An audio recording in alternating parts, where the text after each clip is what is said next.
প্রিয় অংশগ্রহণকারী, report management system পরিচিতি ও ব্যবহার নির্দেশিকা কোর্সে আপনাকে স্বাগত।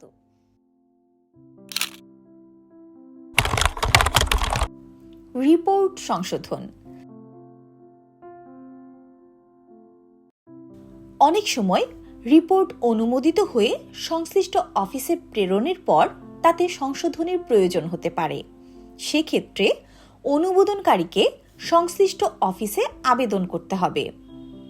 ধরুন আপনি একজন অনুমোদনকারী এবং আপনি একটি একক রিপোর্ট সংশোধন করতে চাচ্ছেন। এই জন্য আপনার নিজের আইডি থেকে নিজের চলমান রিপোর্ট মেনুতে ক্লিক করুন। দুটি সাব মেনু দেখতে পাচ্ছেন। যদি গ্রুপ রিপোর্ট সংশোধন করতে চান তবে গ্রুপ নিজের রিপোর্ট সাব মেনুতে ক্লিক করতে হবে। আপনি যেহেতু একক রিপোর্ট সংশোধন করবেন তাই একক নিজের রিপোর্ট অপশনে ক্লিক করুন।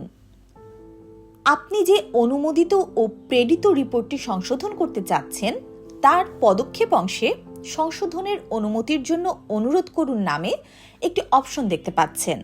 মনে রাখতে হবে যে রিপোর্ট অনুমোদনের পর তা সংশোধনের সময়সীমা পার হয়ে গেলে এই আইকনটি দেখা যাবে না।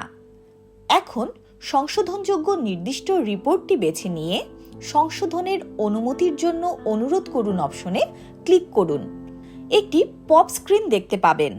এখানে সংশোধনের অনুমতির জন্য কারণ উল্লেখ করুন মন্তব্য বক্সে সংশোধনের কারণ লিখে নিশ্চিত করুন বাটনে ক্লিক করে টেমপ্লেট প্রদানকারী অফিসে প্রেরণ করুন।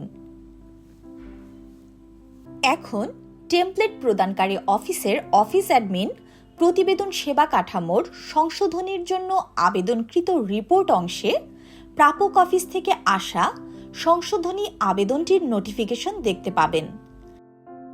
এই অংশে ক্লিক করলে তিনি রিপোর্টের অবস্থায় অনুরোধকৃত কথাটি দেখতে পাবেন। পাশের পদক্ষেপ অপশনে তিনি একাধারে আগত রিপোর্টটি দেখতে পাবেন, সেই সাথে প্রাপক অফিস থেকে আসা আবেদনটিও দেখতে পাবেন। পদক্ষেপ অপশনের একেবারে নিচে সাবমিট বাটনে ক্লিক করলে সংশোধনযোগ্য রিপোর্টটি প্রাপক অফিসের ব্যবহারকারীদের অর্থাৎ অফিস অ্যাডমিন, তৈরিকারী, যাচাইকারী এবং অনুমোদনকারীগণ তাদের আইডিতে নিজের চলমান রিপোর্ট অংশে সংশোধনের অনুমতিপ্রাপ্ত রিপোর্ট শিরোনামে গৃহীত হবে। এখন প্রাপক অফিসের সংশ্লিষ্ট ব্যবহারকারী প্রয়োজনীয় সংশোধন করবেন।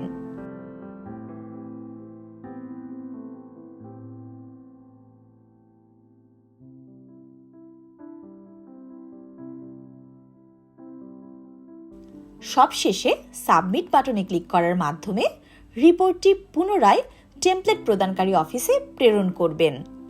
এভাবে একটি রিপোর্ট সংশোধন প্রক্রিয়া সম্পন্ন হবে। ধন্যবাদ।